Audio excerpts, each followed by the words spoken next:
Germany's sudden shift in Nord Stream investigation, unraveling the complex geopolitical web. The investigation into the sabotage of the Nord Stream pipelines is accelerating and could deepen divisions within Europe. Why has Germany, which had been stalling the investigation into the Nord Stream incidents, suddenly decided to name the perpetrators and even issue a warrant for the main suspect? The story surrounding the investigation into the Nord Stream explosions is becoming increasingly complex and multifaceted, with the recently named suspects by German media emerging for a reason. Professional diver Vladimir Zuraflev from Kyiv, along with his two accomplices, Svetlana and Yevgeny Uspensky, may be part of a larger game playing out simultaneously on the Atlantic, European, and Ukrainian fronts. According to Die Zeit, Süddeutsche Zeitung, and ARD, the German prosecutor issued an arrest warrant for Zuraflev as early as June and informed Poland, where the suspect was located. However, in July, Zuraflev left Poland, heading for Ukraine, prompting Warsaw to inform German authorities of its inability to detain him. The fact that Poland allowed a suspect in one of the most significant industrial sabotages of modern times to leave the country naturally sparked a strong but unspoken reaction in Berlin. Tensions between the two nations had been building for some time before erupting in a post by Polish Prime Minister Donald Tusk on the social network X, formerly Twitter, blocked in Russia, calling on all initiators and supporters of Nord Stream 1 and 2 to apologize and remain silent. Tusk's unexpectedly harsh words were heard in Germany, but no official response followed. The Germans chose not to air their grievances publicly. Just as Estonia refused to cooperate with Russia in the search for the alleged murderer of Daria Dugina, who crossed the Russian-Estonian border, Warsaw also effectively allowed the suspected perpetrator of the Nord Stream sabotage to escape. However, relations between Russia and Estonia are one thing, and those between two major NATO allies and European neighbors are quite another. Sensing the growing tension within the EU over the dangerous Nord Stream affair, the American press quickly jumped in.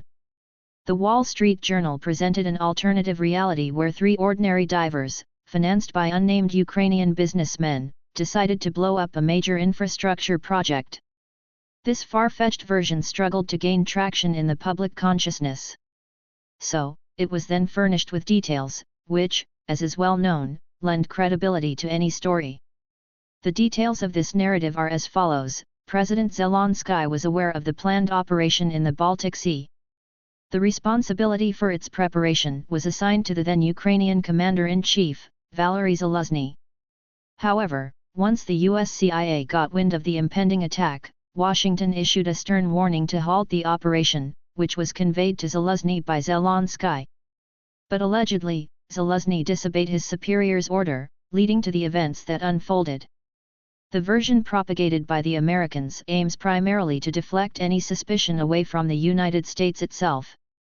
Yes, in this revised narrative, the blame does not rest solely on the perpetrators but extends to a former Ukrainian commander-in-chief, who is now the Ukrainian ambassador to the United Kingdom. But what is Zaluzhny's significance on a universal scale when transatlantic unity is at stake? This version is also appealing because it has been eagerly supported by those in Bankova, the Ukrainian presidential office, for whom Zaluzhny is the most obvious rival. According to some polls, a hypothetical party led by Zaluzhny would easily outperform any political projects, including Zelensky's, in upcoming Ukrainian elections, which will inevitably take place at some point. In any case, the intra-Ukrainian aspect of this story is purely technical and can be set aside. The conflict between Germany and Poland, however, is far more intriguing. While long-standing tensions between the two countries may be relevant, they do not play a central role in this scenario. The sabotage of the Nord Stream pipelines objectively benefited Poland, which has been striving to become Europe's new gas hub by receiving and distributing American LNG, liquefied natural gas, to Eastern and Central Europe. Prior to the Nord Stream explosions and the subsequent reduction in pipeline gas transit, Germany and Austria served as the main gas hubs. Moreover, Poland is well known as a conduit for American policy within the EU and as Washington's key ally in European affairs, as well as a notable recipient of EU grant support, with Germany being the primary donor. But here's the unanswered question: why did Germany, which had previously been downplaying the Nord Stream investigations, suddenly decide to reveal the names of the perpetrators and even issue a warrant for the main suspect? If the goal were simply to cover up the investigation, Germany could have followed the same approach as Sweden and Denmark, ending it without explanation or citing a lack of evidence. But that didn't happen. It's possible that in Germany, which is facing not only serious economic challenges but also a leadership crisis within the EU, there are emerging forces advocating for national interests. Perhaps these very forces compelled the German government to have its military aid to Ukraine.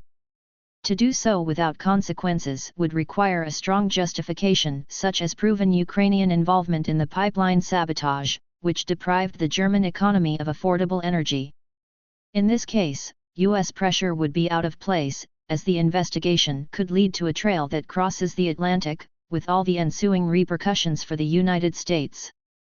It's possible that the national-oriented forces, represented by German industrialists, are much stronger than they appear at first glance.